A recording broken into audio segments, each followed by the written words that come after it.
দেশনেত্রী বেগম খালেদা জিয়ার বর্তমান শারীরিক অবস্থার আলোকে আমরা ইনশাআল্লাহ যদি সব কিছু ঠিক থাকে আমরা কাতার রয়্যাল এয়ার অ্যাম্বুলেন্সের মাধ্যমে দেশনেত্রী বেগম খালেদা জিয়াকে আজকে এই মধ্যরাত্রির পরে অথবা আগামীকালকের সকালের ভিতর ইনশাআল্লাহ আমরা ওনাকে ইউকেতে অর্থাৎ লন্ডনে ওনাকে একটা নির্ধারিত হসপিটাল আমরা ঠিক করেছি, সেখানে আমরা ইনশাআল্লাহ ওনাকে নিয়ে যাব।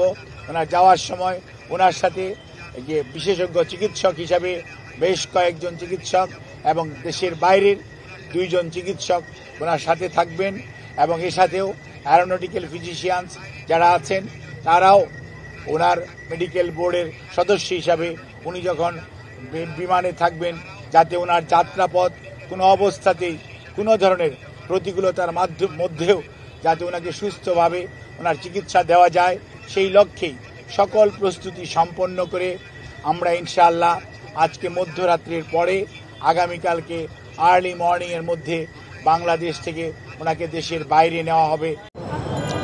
এই মুহূর্তে রয়েছি এভার কেয়ার হাসপাতালের সামনে। একটু যদি বলে রাখি, বেগম খালেদা জিয়ার সর্বশেষ শারীরিক পরিস্থিতি নিয়ে একটু আগে তার ব্যক্তিগত চিকিৎসক ডাক্তার জাহিদ হোসেন তিনি ব্রিফ করেছেন এবং তিনি যেটি জানিয়েছেন যে বেগম খালেদা জিয়াকে আজ মধ্যরাত বা আগামীকাল সকালের দিকে লন্ডনে নিয়ে যাওয়া হবে। কাতারের পাঠানো যে এয়ার অ্যাম্বুলেন্স, সে এয়ার অ্যাম্বুলেন্সে করে আজ মধ্যরাত বা আগামীকাল সকালেই তাকে লন্ডনে উন্নত চিকিৎসার জন্য নিয়ে যাওয়া হবে। এবং আমরা যেটি দেখতে পাচ্ছি সকাল থেকে রাজধানীর এভার কেয়ার হাসপাতালের সামনে বিএনপি সহ সাধারণ মানুষ কিন্তু এখানে ভিড় করছেন এবং বেগম খালেদা জিয়ার যে শারীরিক পরিস্থিতি, সে শারীরিক পরিস্থিতি জানার জন্য কিন্তু অপেক্ষা করছেন।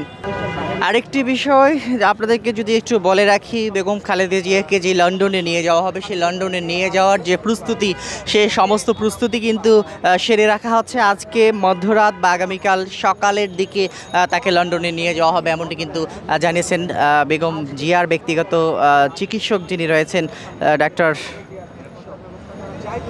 AZM জাহিদ হোসেন, তিনি জানিয়েছেন। যদিও এই ব্রিফিংটি দুপুর 12টার দিকে শুরু হওয়ার কথা ছিল, তবে এটি দুপুর 2:30 পর এটি কিন্তু শুরু হয়।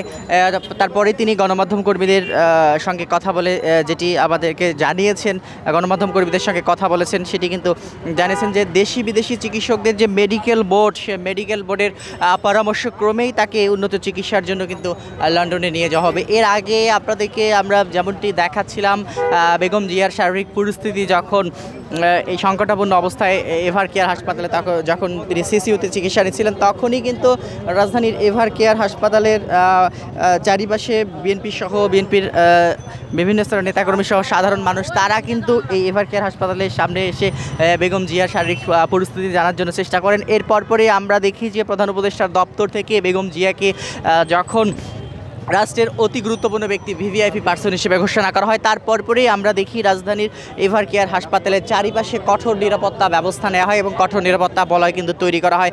এখন পর্যন্ত আমরা যেটি দেখেছি, রাজধানীর এভার কেয়ার হাসপাতালের সামনে, হাসপাতালের যে আশেপাশে রয়েছে প্রত্যেকটি জায়গায় কিন্তু আইন শৃঙ্খলা রক্ষাকারী বাহিনীর কঠোর নিরাপত্তা রয়েছে। দেখতে পাচ্ছেন যে পুলিশের পাশাপাশি বিজিবি এবং সকালের দিকে আমরা দেখেছিলাম এখানে সেনাবাহিনীও কিন্তু মোতায়েন রয়েছে। এবং আজকে দুপুরের পর দুপুর 12টার পর 2টা পর্যন্ত আমরা দেখেছি এভার কেয়ার হাসপাতালের আশেপাশে এবং এভার কেয়ার হাসপাতাল জুড়ে কিন্তু হেলিকপ্টারের টহল আমরা দেখেছিলাম, তেমনটি কিন্তু আমরা দেখেছিলাম।